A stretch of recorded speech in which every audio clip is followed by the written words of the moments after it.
Hello guys, magandang gabi sa inyo lahat. Ito si Mike Padua at nakita ulit tayo sa pinaka-latest update. Ito po ang ating Tagalog version ng ating weather analysis na yung araw po ng Biyernes ng gabi hanggang Lunes, Disyembre 19 hanggang 22, 2025. Ito po ay pinaglilingkod sa inyo ng Typhoon 2000 at Naga College Foundation. Yung interested or those who want to know the English version, just click on the link here. Or if you are watching via Facebook, just visit our channel, Mike Mr. Typhoon Padua, for the English version.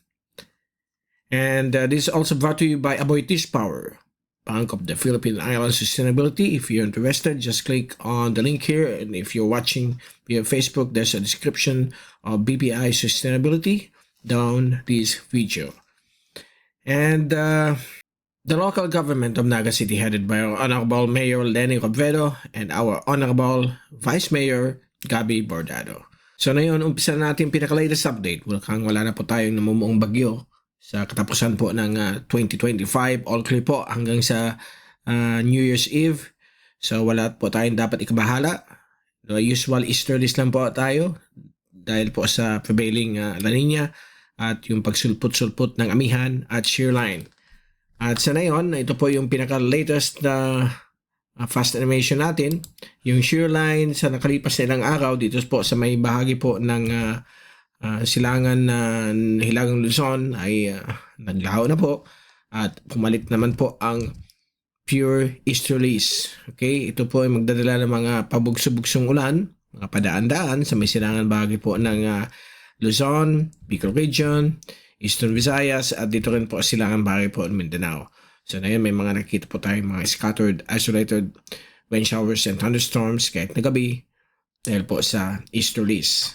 At ito po yung zoom in satellite animation at nakikita niyo na may papalapit na malakas na mga convection o mga thunderstorms dito sa may silangan bahagi po ng Mindanao, Visayas at dito rin sa Bicol Region may mga padaan na rin po maulan.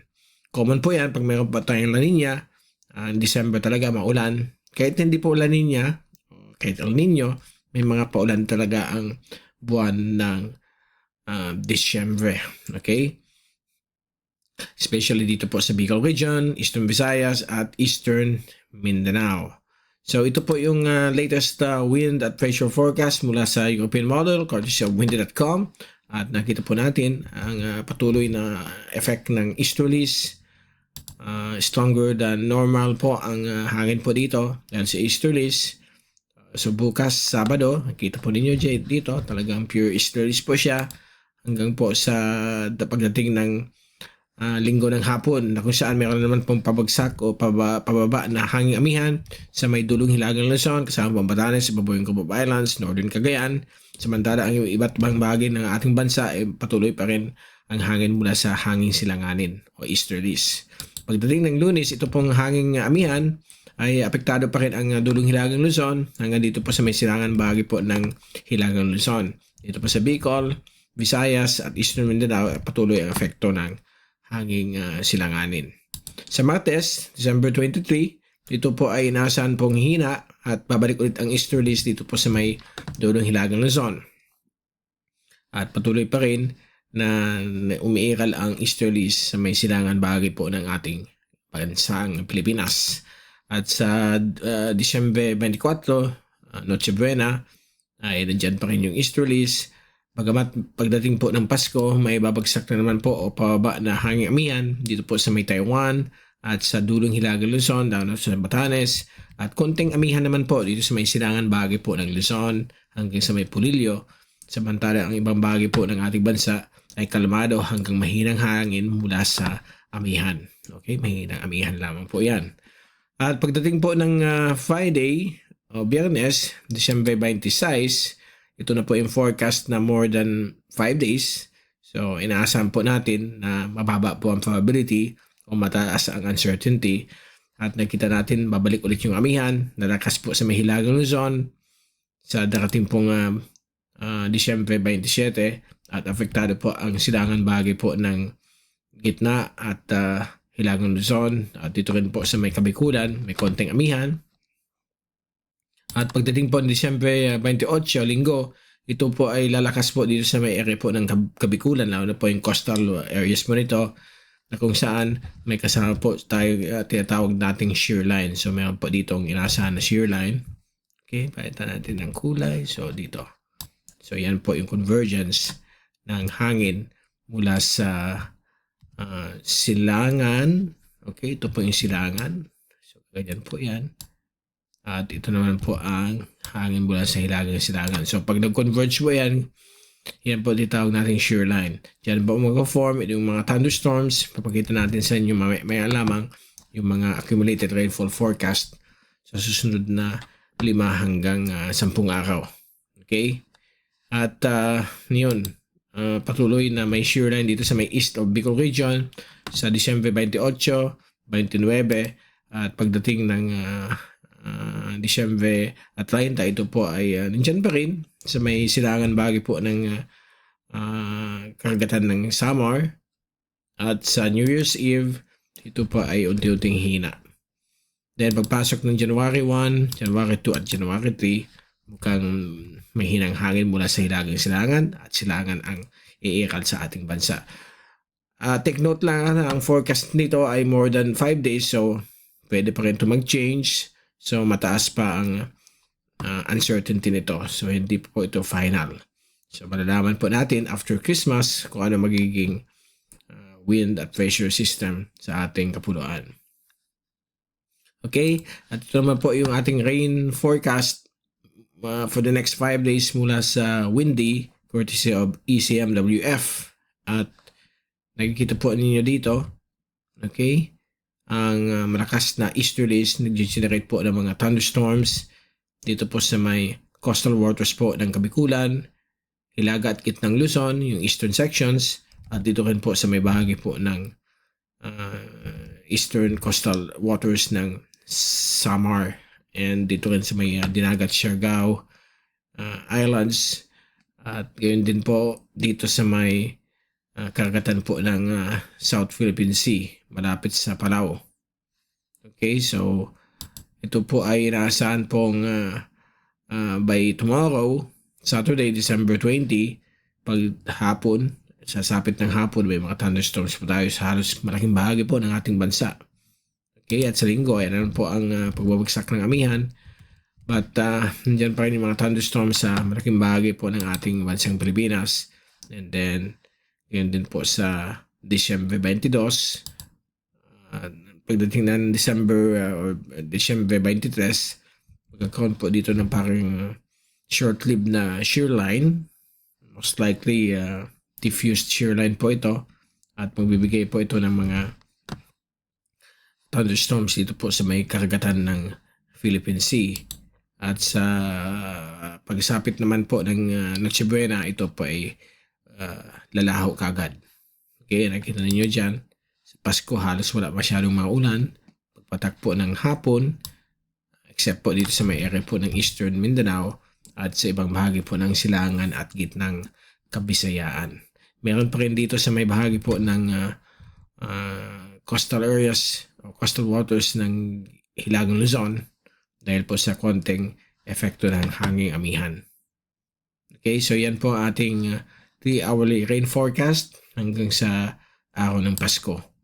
Now, sa 24-hour rainfall accumulation forecast naman mula sa ECMWF via the windy.com app, ay nakikita po ninyo by tomorrow, Sabado, yan po yung mga easterlies, magbibigay ng mga thunderstorms sa may silangan bahagi po ng Hilaga at Gitnang Luzon.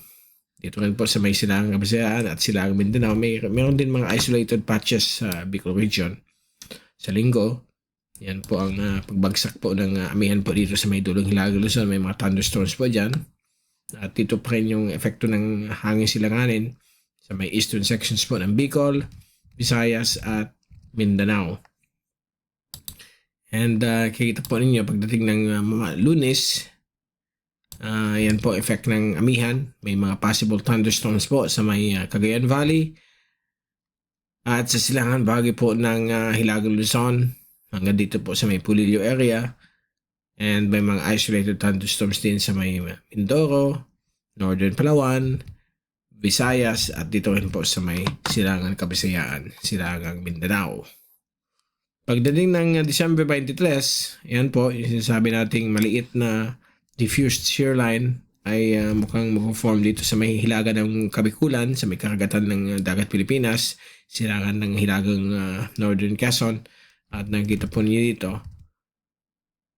yan po, may mga inaasahan pong mga thunderstorms po dyan sa bahagi niyan. At sa December 24, Noche Buena hanggang araw ng Pasko, mukhang maliit ang chances ng mga thunderstorms sa malaking bahagi po ng ating bansa. At least maganda ang ating panahon sa darating na Pasko at medyo mainit kasi mahina ang hanging amihan.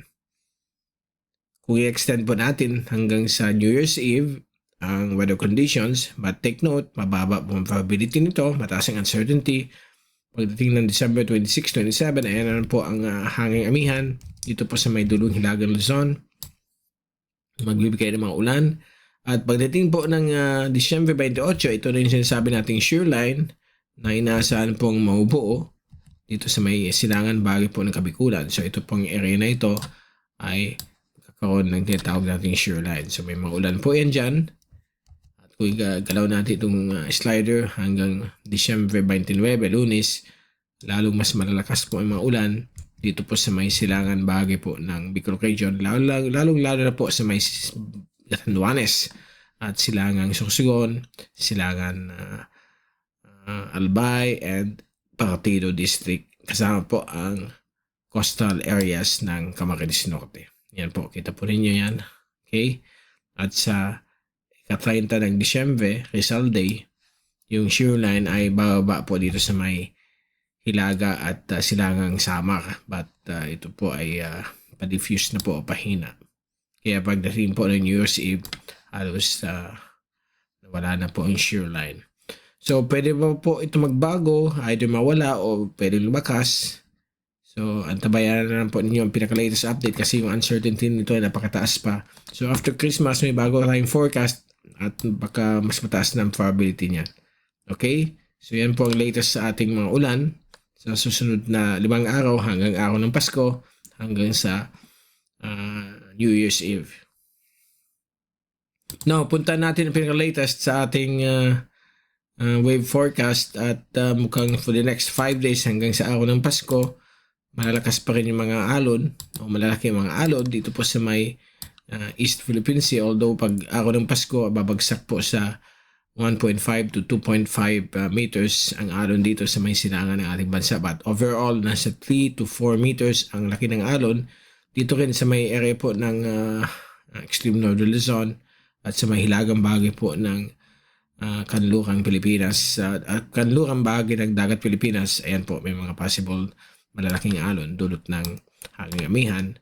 So, ang pinaka-safe or suitable na area na magkaroon kayo ng fishing activity ay dito po sa may central waters po ng ating bansa, sa may Sulu Archipelago, Visayan Sea, Burias, dito sa may area ng Cagayan Gulf, sa Burias, Ticao, Hintutolo Channel, Bohol Sea.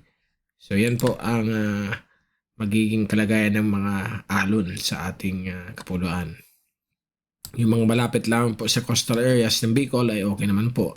But kung pupunta kayo sa roughly 50 to 100 kilometers away from landmass dito sa may deeper ocean ng Philippine Sea, ay mukhang malalaki po ang alon. Okay, dahil po sa prevailing hanging amihan, hanging silanganin, at kapag meron shear line, medyo mataas din ang mga alon. Okay, so yan po ang ating latest forecast sa alon mula sa ACMWF. At ito naman po ang pinaka-latest Global Topics Hazards Outlook ng Climate Prediction Center ng NOAA, valid po for the next 2 to 3 weeks, kung saan yung third week ay highly uncertain, less than 25% probability, samantala ang week 2 ay nasa 50% ang probability na ito. Okay, so sa unang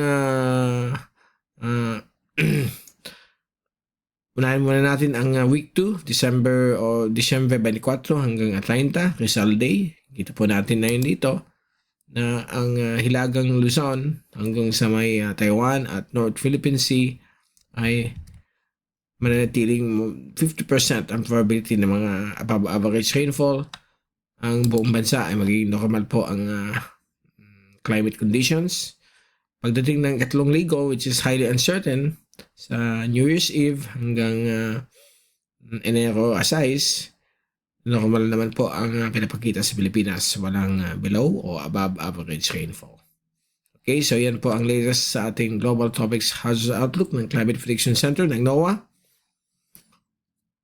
At bago tayong paalam, ito yung latest naman po mula sa Pag-asa. Ito ang tropical cyclone threat potential for the next 1 to 2 weeks.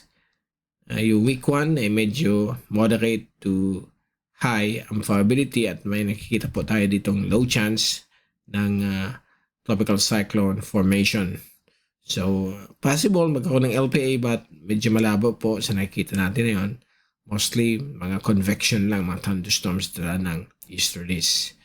Ganyan din po sa week 2, Disyembre 26 hanggang Enero 1, ay may low chance of a tropical cyclone formation dito sa may southwest ng Palawan. So, wala po tayong dapat ikabahala. Highly unlikely po. Okay? Na magkakaroon ng bagyo sa katapusan ng 2025. So, all clear na po. At pwede natin sabihin na ang bagyong Wilma, ang last na bagyo na nabuo na yung katapusan ng 2025. Okay? So, yan po ang ating pinaka-latest sa ating Tropical Cyclone TC threat potential mula sa Pag-asa, Quezon City or Pag-asa, Maine. So, dyan muna natin tatapusin ang ating update. I hope na nag-enjoy kayo ng mga Christmas parties. Ang dami po na yun. Kaya, pasensya na kung ngayon lang tayo nagbibigay ng mga updates. Masyadong busy po tayo na yung Kapaskuhan. Maraming errands with the family. And yung mga invitations, mga Christmas parties. At magkita-kita ulit tayo sa next week. Bagong Pasko, lalabas tayo ng special update dito po sa ating YouTube channel, Mike Mr. Typhoon Padua. Okay, Mr. Typhoon sa YouTube at Mike Mr. Typhoon Padua sa Facebook. At I hope nasa mabuti kayong kalagayan. Mag-ingat lang po sa mga pagkain dahil alam natin grabe yung mga pagkain na yon. So, be aware of what you eat. Yung mga posibleng may mga, kasi uso kayo mga strokes niyan. Magkakaroon ng stroke at tawag nating high blood pressure. So, medyo delikado po yan. So, mag-iingat po tayong lahat. Okay, ito si Mike. Magkita-kita ulit tayo. Thank you so much sa panonood sa aking channel. God bless po sa inyo lahat.